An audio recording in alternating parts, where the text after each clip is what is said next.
Nós, nas quartas-feiras, começamos em agosto do ano passado a estudar o Evangelho de João. Nós chegamos até João capítulo 16, até o verso 16. Então hoje a gente vai fechar o capítulo 16 de João, do verso 17 até o verso 33. Mas eu quero ler apenas o verso 33 e depois eu vou discorrer sobre esse restante do texto. Então, João, capítulo 16, verso 33, a palavra do Senhor nos diz assim: Eu lhes disse essas coisas para que em mim vocês tenham paz. Neste mundo vocês terão aflições, contudo, tenham ânimo, eu venci o mundo. Por que Jesus fala isso neste momento, neste evangelho? Nós precisamos entender, o evangelho de João é o evangelho diferente dos outros três evangelhos. Ele não tem um objetivo de ser um evangelho com um relato histórico. João ele tem um outro propósito. O propósito de João é mostrar a pessoa de Jesus Cristo, quem ele é e o que ele faz. Nós vamos ver no Evangelho de João, Jesus falando de algumas coisas que não foram relatadas nos outros evangelhos, como, por exemplo, a transformação da água em vinho. Só no Evangelho de João nós vamos ter esse relato. Só no Evangelho de João nós vamos ver o encontro de Jesus com um dos líderes religiosos. Em Mateus, Lucas e Marcos também não consta este encontro que ele teve com Nicodemos. Nós vamos ver neste relato aqui desse texto, nós vamos ver Jesus andando sobre as águas, que também não consta em Lucas, Mateus, e consta um pequeno relato no Evangelho de Marcos. O Evangelho de João, ele só narra a última semana de vida de Jesus. E aqui, no capítulo 16, nós estamos na última noite de vida do nosso Senhor Jesus Cristo. A noite que antecede o momento em que ele vai ser crucificado. E aqui já é o último momento da ceia que eles tiveram quando eles tiveram esse encontro e Jesus revelou o traidor que era Judas Iscariotes. Neste momento, Judas já não está mais com Jesus e os apóstolos. Judas já saiu, então está Jesus e os 11 apóstolos. E quando nós estamos vendo esse estudo, se você pegar e olhar aqui para trás, você vai perceber que nós estamos desde o capítulo 13, só nessa noite. Então, a última noite de Jesus é o que consta no Evangelho de João. Ele não vai falar outros relatos, mas se você pega e olha, e você pega esses 3 capítulos, e nós vamos ter o 4º capítulo, que é a oração do Senhor Jesus, a oração sacerdotal, João 17, fazem parte de apenas um único evento em um único momento de Jesus, e dentro deste evento de Jesus só estão os discípulos dele, os discípulos mais próximos de Jesus. Então nós devemos ter muita atenção sobre o que Jesus está dizendo. Ele começa primeiramente lavando os pés dos discípulos. Depois ele vai falar sobre a videira verdadeira. Depois ele vai falar para nós sobre a importância do Espírito Santo, o papel do Espírito Santo. E nesse último relato, logo após ele trazer para nós o esclarecimento do Espírito Santo, que viria para ser o conselheiro e trazer todo o conforto para os seus discípulos, ele percebe que caiu a ficha dos discípulos. Eu não tenho uma outra expressão para usar que fique mais clara do que acontece nesse relato do versículo 17 até o versículo 33. Caiu a ficha. Os discípulos só entendem agora que Jesus vai morrer depois desse último discurso quando ele fala sobre a obra do Espírito Santo. Porque o Espírito Santo aqui em João, ele é apresentado como o Consolador, o Conselheiro e aquele que conduz o homem à justiça e ao arrependimento. Então agora os discípulos, eles têm uma clareza. Jesus de fato é o Filho de Deus. Eu quero que os irmãos entendam isso aqui nesta noite, porque é só neste último momento que os discípulos têm o entendimento de que Jesus é o Messias verdadeiro.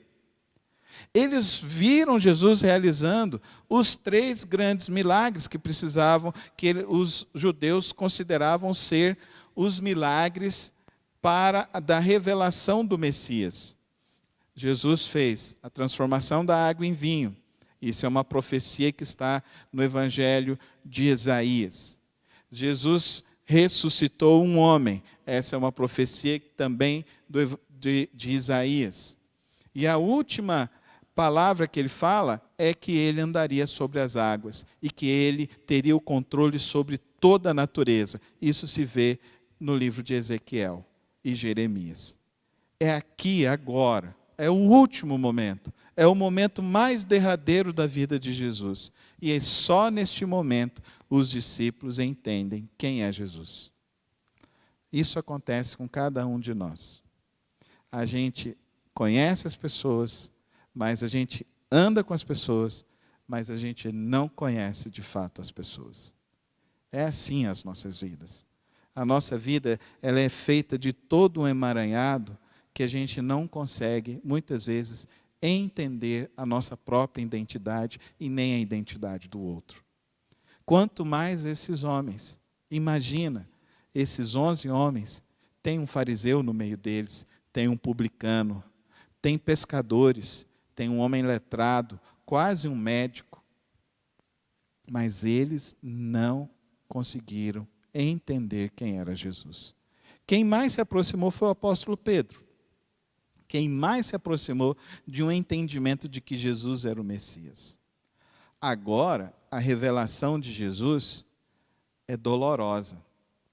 Porque agora eles conhecem Jesus, e agora então Jesus diz para eles: eu vou morrer, eu vou embora, vocês vão ficar aqui e vocês vão se entristecer. Mas mais do que isso, Jesus percebe os sentimentos destes homens. É importante que eu e você entendamos isso. Eles ficaram entristecidos e Jesus, o texto aqui de João diz que Jesus viu que eles estavam entristecidos. Olha que maravilha. Quando você está triste, Jesus percebe as suas emoções. Jesus percebe tudo que vai no mais íntimo do seu ser. As pessoas ao seu redor muitas vezes não vão te entender. As pessoas que estão ao seu redor muitas vezes não vão compreender os seus sentimentos e as coisas que você está atravessando. Mas Jesus conhece. Amém, irmãos? Jesus conhece. O Espírito Santo conhece. Aqui, no capítulo, nos textos anteriores, ele vai falar que o Espírito Santo vai, olha aqui o verso 13, quando o Espírito da verdade vier, ele os guiará a toda a verdade. Então ele vai nos conduzir a todo um entendimento. Agora, com o Espírito Santo, nós temos um ingrediente vital para a vida humana, vital para a família, vital para os relacionamentos. Só que, se a outra pessoa não tem o Espírito Santo, se a outra pessoa não está buscando o Espírito Santo, isso fica mais difícil. Mas quando nós temos esse entendimento da ação do Espírito Santo, o Espírito Santo é que vai controlar e que vai nos mostrar o que está de fato acontecendo no coração do outro. É isso que Jesus faz. Jesus entende o sofrimento dos seus discípulos. Verso 22. Assim acontece com vocês. Agora é hora de tristeza para vocês, mas eu os verei outra vez, e vocês se alegrarão, e ninguém lhes tirará essa alegria. Amém, irmãos? A nossa alegria vem de Deus. A nossa felicidade vem de Deus. É do Senhor. E ele diz que essa alegria que ele vai nos dar é uma alegria muito maior do que o mundo pode oferecer. É Deus quem tem essa alegria. É o Santo Espírito que quer agir dentro de nós e nos levar a essa compreensão desta alegria. E nos levar mais do que essa compreensão a experimentar essa alegria. Amém? É o Espírito Santo, é Deus, é Jesus. Ele conhece. Ele sabe o que nós sentimos. Ele não só nos salva do pecado, mas Ele quer nos salvar até mesmo da nossa própria tristeza. Ele quer nos salvar até mesmo da nossa própria angústia existencial. É isso que Jesus quer fazer em nós. Agora, se nós não damos liberdade ao Espírito Santo de Deus, nós não vamos experimentar isso. Mas pastor, o que é dar liberdade ao Espírito Santo de Deus?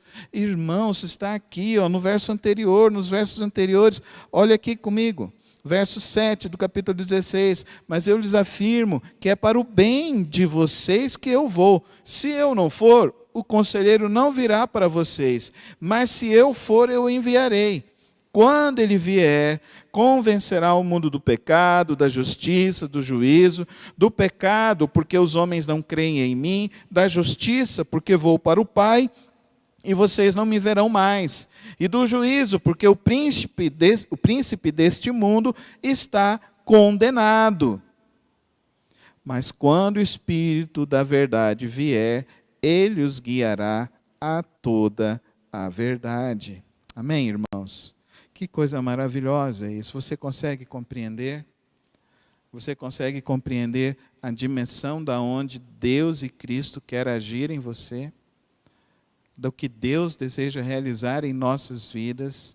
Não, isso não é mera formalidade religiosa. Isso vai muito mais profundo, querido irmão e querida irmã.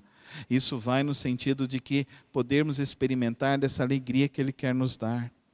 Alegria gratuita, graciosa, maravilhosa, a alegria que Cristo quer nos dar.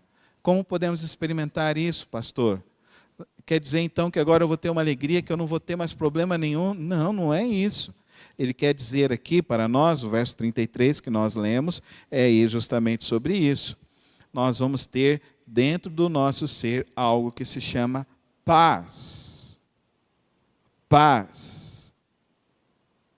A palavra paz para o judeu não é a mesma conclusão que eu e você temos. Paz para nós é um sentimento. Eu estou em paz. A palavra no hebraico é shalom. E shalom significa, para o judeu, o controle total de Deus sobre a vida.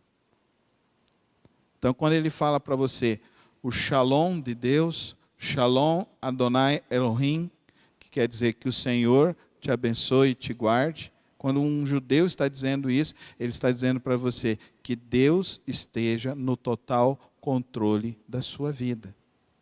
O que Jesus está deixando para os seus discípulos é esta paz que nós experimentamos pelo Espírito Santo de Deus e que nos leva a compreender que nada sai do controle de Deus. Amém, irmãos? Nada sai do controle de Deus. Reflita sobre isso. Nada sai do controle de Deus. Por isso que nós podemos ter bom ânimo mesmo em dias de sofrimento. Por isso que nós podemos ter tranquilidade mesmo no dia da angústia. Porque nós temos a paz de Deus, o shalom de Deus, a graça de Deus, a certeza de que Ele está no controle, a certeza de que Ele não está nos abandonando, a certeza de que nada pode sair das mãos dEle, na certeza de que nada pode fugir ou se ausentar da graça dEle, do poder dEle, do agir dEle. Até mesmo a sua tristeza, o Senhor quer tratar com você. Ele quer te tratar de que maneira? Que você reflita sobre o que é essa tua alegria. Alegria não é a ausência de problemas. Paz não é a ausência de problemas. Alegria e paz é certeza da presença santa do Espírito Santo de Deus em nós. Amém, irmãos? É essa alegria. É essa alegria, é essa experiência que eu e você precisamos ter com o Senhor Jesus Cristo. É essa alegria, esta paz que nós precisamos viver em nossas vidas. Nesse ano de 2022, eu gostaria de chegar e falar, você não vai ter problema nenhum, passa aqui nesse corredor, jogava sal grosso aqui, vem aqui, passa, você não vai ter problema nenhum, você vai ter prosperidade. Isso é muito fácil de se fazer, mas na realidade da vida não é assim que acontece. Jesus é claro, vai acontecer dias difíceis, mas nesses dias difíceis, não se esqueça, sou eu quem tenho a paz para a sua vida. Amém, irmãos? É isso que ele nos diz. É isso que Deus está nos dizendo. Sou eu quem tenho a paz na sua vida. Sou eu quem tenho a alegria para a sua vida. Porque eu mandei o meu filho para que você pudesse experimentar essa realidade em sua vida.